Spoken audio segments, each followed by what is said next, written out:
নমস্কার। বাংলায় এশিয়ার প্রক্রিয়া চূড়ান্ত গতিতে এগিয়ে চলেছে, আর শেষ মুহূর্তে এসে নির্বাচন কমিশন এই প্রক্রিয়া আরও 7 দিন বাড়িয়ে দিলেন। নির্বাচন কমিশনের ঘোষণা অনুযায়ী 2025 সালের অক্টোবরের শেষ দিকে রাজ্যে ভোটার তালিকার বিশেষ নিবিড় সংশোধন বা এশিয়ার কাজ শুরু হয়েছিল।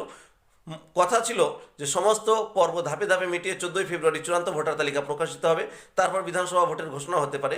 তবে এশিয়ার প্রক্রিয়া শেষ পর্বে দেখা গেল কাজ বেশ কিছুটা বাকি।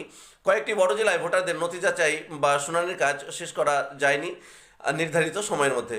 সেই কারণে বাড়তি সময় চেয়ে জেলা শাসকরা আবেদন জানিয়েছিলেন নির্বাচন কমিশনের কাছে। শুনানির দিন আপাতত 7 দিন বাড়ানো হয়েছে, এমনটাই খবর নির্বাচন কমিশন সূত্রে।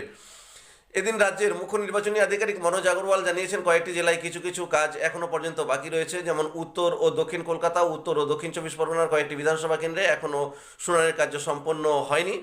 আর তাদের কাছে খবর রয়েছে এখনও পর্যন্ত 70 থেকে 80% কাজ সম্পন্ন হয়ে গেছে।